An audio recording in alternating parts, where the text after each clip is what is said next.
को जय जिनेन्द्र। तीन भुवन में सार वीतराग विज्ञानता, शिव स्वरूप शिवकार नमो त्रियोग संभार के। आज हम जो स्वाध्याय कर चुके हैं उसी के संबंध में थोड़ी चर्चा करेंगे। हमने अभी तक तप के संबंध में चर्चा की है, तो 11 तप के 12 भेदों में से 11 का तो अपन पूर्व में ही चर्चा कर चुके थे। और 12वां जो तप है ध्यान तप। ध्यान तप 11 तप में प्रवीण होने पे ही ध्यान तप में प्रवीण हुआ जाता है। तो ध्यान तप के भी हमने भेद का वर्णन कर लिया है। आर्त और धर्म शुक्लानी, ये 4 भेद हैं ध्यान के। आर्त ध्यान, रौद्र ध्यान, धर्म ध्यान और शुक्ल ध्यान। पहले हमने शुक्ल ध्यान का चर्चा की थी, जो कि पंचम काल में अभी होता नहीं है जो शुक्ल ध्यान, क्योंकि वैसा वज्रवसव नाराज सहनन नहीं है। सहनन नहीं होने के कारण जो ध्यान वर्तमान में नहीं होता, उसका हमने सबसे पहले चर्चा की थी, शुद्ध ध्यान की, शुक्ल ध्यान की। इसके बाद हम जो सांसारिक जीव निरंतर जिस ध्यान को करते रहते हैं उसकी चर्चा हमने की, आर्त ध्यान की, रौद्र ध्यान की, क्योंकि हम निरंतर इसी को करते रहते हैं, इसको हम अच्छे से जानते हैं और इसी में प्रवीण है, आर्त रौद्र ध्यान करने में ही। तीसरा ध्यान धर्म ध्यान, उसकी हमने कल चर्चा की थी। धर्म ध्यान के 4 भेद, उसके भी 4 भेद है। तो आज्ञा विचय धर्म ध्यान, अपाय विचय, विपाक विचय और संस्थान विचय। इसमें थोड़ा सा एक शब्द लाइन फिर से बोल देती हूँ।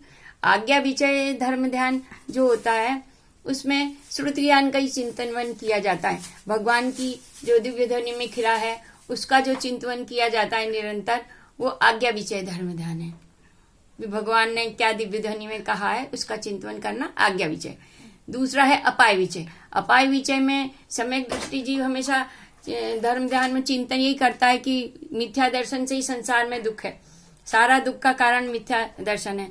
तो सम्यक दृष्टि जी अपने चिंतन में हमेशा उसको ये रहता है कि कैसे मेरे अन्य लोगों भी कैसे सन्मार्ग में लगे, कैसे उनका मिथ्या दर्शन दूर हो, ऐसी उसकी भावना रहती है।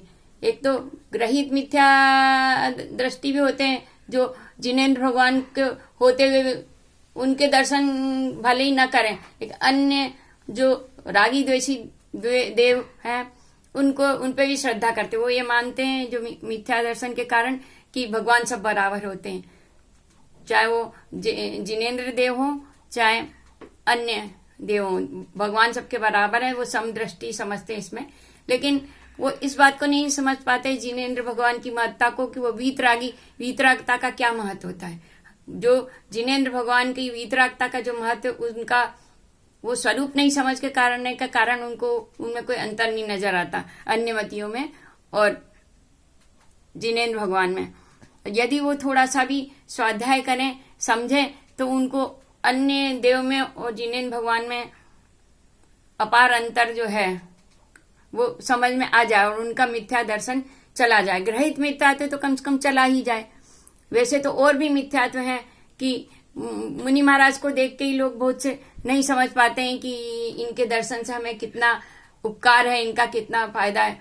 ऐसे भी मिथ्या दर्शन है, ग्रहित मिथ्या दृष्टि नहीं है, मगर उनको इस प्रकार की मिथ्या दर्शन है कि वो ये समझते हैं कि घर में बैठे पति, बच्चों और परिवार में और धन धान्य में से घिरे हुए रह के भी हम शुद्ध में पहुंच रहे हैं, जबकि शुद्ध में अभी पंचम काल में मुनियों का भी पहुंचना संभव नहीं है। उस शुद्ध में वो घर में बैठ के जाते हैं। तो ये भी एक प्रकार का बहुत बड़ा मिथ्या दर्शन है। इसको भी दूर करने के लिए जो सम्यक दृष्टि है, जिसके मन में करुणा है, तो उसे तो ऐसा लगता है कि मुझे सही मार्ग मिल गया है, तो अन्य भी सही मार्ग को समझें और उसको अपनाएं। क्योंकि दुख होता है कि कितनी गलत धारणा है कि वो अनुव्रत महाव्रत को पुण्य के मानकर उसको हे मानते हैं, पुण्य है, हे तो पुण्य है तो वर्तमान में पंचम काल में पुण्य के अलावा जीव के पास कुछ रहता ही नहीं करने को। जब मुनि महाराज ही सप्तम गुणस्थान में 4 धर्म ध्यान करते हैं, तो सप्तम गुणस्थान में और छठे गुणस्थान में तो उनका 3 आर्त ध्यान और चार धर्म ध्यान होता है। तो कहने का मतलब ये है कि जब मुनियों के लिए जो शुद्ध में जाना संभव नहीं, वो शुद्ध घर में बैठ के सोच लेते हैं, ये उनका मिथ्या दर्शन है। इसकी वजह से वो मुनियों को तो मिथ्या दृष्टि समझ लेते हैं और स्वयं को ऐसी स्थिति करके कि हम घर में बैठ के अपने को राग द्वेष करते हुए भी राग द्वेष से रहित मानते हैं। इससे हमारा सम्यक दर्शन हो जाता है। राग द्वेष करने में कोई बुराई नहीं है, राग द्वेष अपनी जगह है और हम जो है अपनी शुद्ध आत्मा में मेपना करते हैं। ऐसा उनकी जो सोच है कि उसको ज्ञेय दृष्टि से देख लो, राग द्वेष जो हो रहा है उसमें कोई बुराई नहीं है, उसको ज्ञेय दृष्टि से देखो कि ये ज्ञेय है और अपनी आत्मा में दृष्टि बनाए रखो। जबकि ऐसा कैसे हो सकता है? दोनों चीज विरोधी जो चीज है, राग द्वेष और शुद्ध, दोनों विरोधी चीज एक साथ कैसे हो सकते हैं कि राग द्वेष होते रहे, उनको हम ज्ञेय दृष्टि से देख लें और अपने शुद्ध में मेपना करते रहें। ये तो दोनों विरोधी चीजें हैं। तो ऐसी चीज देख के भी मन में, हृदय में करना तो आती है। मैं भी 20 वर्षों तक भटकी, इसलिए मुझे और करना आती है। मैं 20 वर्षों तक भ्रमित ही होती रही और कहाँ कहाँ मैंने स्वाध्याय करके सत्यता प्राप्त करने के लिए प्रयास करती रही कि मुझे सच्ची बात पता चल जाए।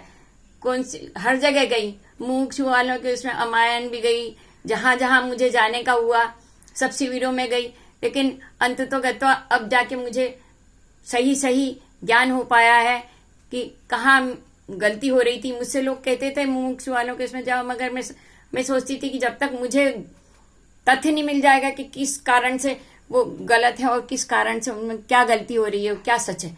जब मुझे आंखें खुली, जब बात तथ्य मतलब ठोस मुझे तथ्य की प्राप्ति हुई कि इस बातों की वजह से वो वास्तव में गलत है, तो मैंने जाके सच्ची सत्यता की मेरे को निर्णय हुआ है।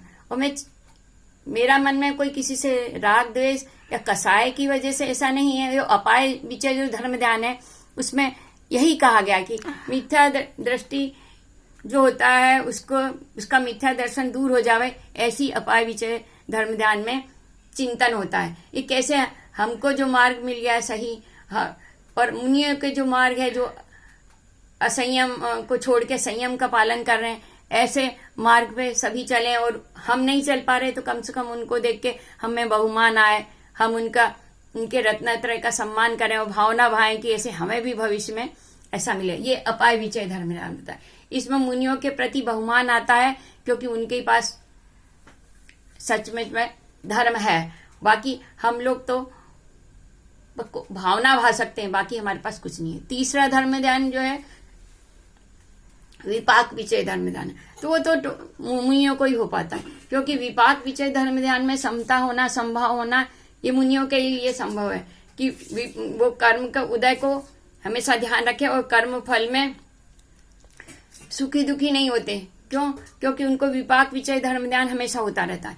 विपाक विचय ध्यान जब कर्म का उदय आए तब नहीं हो, कर्म का उदय तो वैसे हमेशा ही निरंतर ही चल रहा है, तो उसमें मुनियों को हमेशा विपाक विचय धर्म ध्यान चलता है, इसलिए उनको कर्मों के विपाक में सुखी दुखी नहीं होते। साता का उदय हो चाहे असाता का उदय हो, वे हमेशा समभाव में रहते हैं। न उन्हें किसी के स्तुति करने से वो खुश होते हैं, न किसी की निंदा करने से दुखी होते हैं। वे तो अपने स्वरूप के ही चिंतन में रहते हैं और निरंतर विपाक विचय धर्म ध्यान का रहता है कि जो भी कुछ हो रहा है कर्मों के विपाक से हो रहा है, किसी के करने से कुछ नहीं होता है। इसलिए वो किसी पे उनको न क्रोध आता है, न राग होता है, किसी से न द्वेष होता है। वो सोचते हैं जो भी कुछ हो रहा है पूर्व कर्मों का फल है। ये विपाक विचय धर्म ध्यान। चौथा संस्थान विचय धर्म ध्यान। संस्थान विचय धर्म ध्यान में लोक के आकार का और स्वरूप का चिंतन किया जाता है। लोक के आकार का हमारा बहुत विस्तृत हमारे शास्त्रों में वर्णन किया हुआ है कि लोग 3 लोग किस प्रकार का है, कहाँ कहाँ कैसे जीव रहते हैं, सब कुछ। तो उसका चिंतन करना भी, उससे भी कर्म पुंज नष्ट होते हैं काफी कर्म। और अब ये 4 तो धर्म ध्यान हो गए। ये धर्म ध्यान जो है चतुर्थ पहले और दूसरे गुण स्थान में, इनमें तो 4 आर्त्र ध्यान और 4 रौद्र ध्यान ही होते हैं। कोई धर्म ध्यान नहीं होता, मिथ्या दृष्टि को भी नहीं होता, मिथ्या दर्शन में भी नहीं होता, और दूसरा सासादन गुण स्थान में भी नहीं होता। तीसरा मिश्र गुण स्थान में 4 आर्त ध्यान रौद्र ध्यान के साथ एक आज्ञा विचय धर्म ध्यान हो सकता है, क्योंकि मिश्र रहता है। इसमें वो तत्व का निर्णय नहीं कर पाता है क्या सही है क्या गलत है, लेकिन आज्ञा विचय दिव्य ध्वनि का भगवान के श्रुतगान का चिंतन तो करता है, जैसे कि मुमुक्षु वाले कर रहे हैं। तत्व निर्णय उनका सही नहीं है। आज्ञा विचय धर्म ध्यान में तो वो रहते हैं, निरंतर खूब स्वाध्याय करते हैं, लेकिन तत्व निर्णय उनका सही नहीं है, तो वो मिश्र गुणस्थान में। चतुर्थ गुणस्थान जो होता है उसमें 4 आर्त ध्यान और 4 रौद्र ध्यान तो होते ही हैं। इसके साथ में आज्ञा विचय धर्म ध्यान और अपाय विचय धर्म ध्यान, ये दोनों ध्यान उनको होते हैं। वो तो बहुत कम होता है।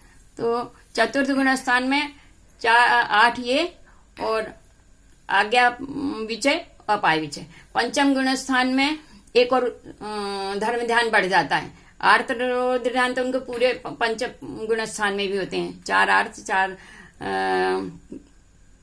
रौद्र और 3 धर्म ध्यान होते हैं, संस्थान विचय हो जाता है। चौथे 6ठे गुण प्रमत्त गुण स्थान में 4 तो धर्म ध्यान होते हैं और 3 आर्त ध्यान होते हैं। निदान आर्त ध्यान नहीं होता और मुनियों को रौद्र ध्यान नहीं होता है। रौद्र ध्यान पंचम गुण स्थान तक होता रहता है, यानी गृहस्थ में रहते हैं, परिग्रह में रहेंगे तो रौद्र ध्यान होगा, परिग्रह रहित हो जाते हैं, रौद्र ध्यान की संभावना नहीं रहती। अब 6ठे गुण स्थान में तक जो धर्म ध्यान है वो गौण रूप से होता है।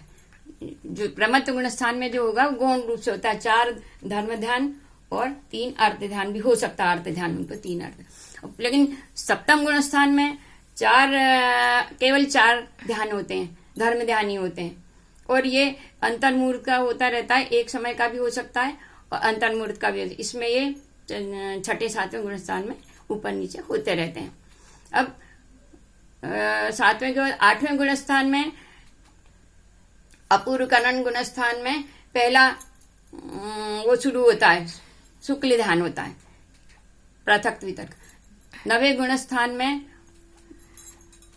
8वें गुण स्थान में जो शुरू होता है वो 12वें गुण स्थान के बहुभाग तक रहता है, पहला गुण शुक्ल ध्यान। और अंत में जो शुक्ल ध्यान होता है वो 12वें गुण स्थान में वो एकत्व वितर्क।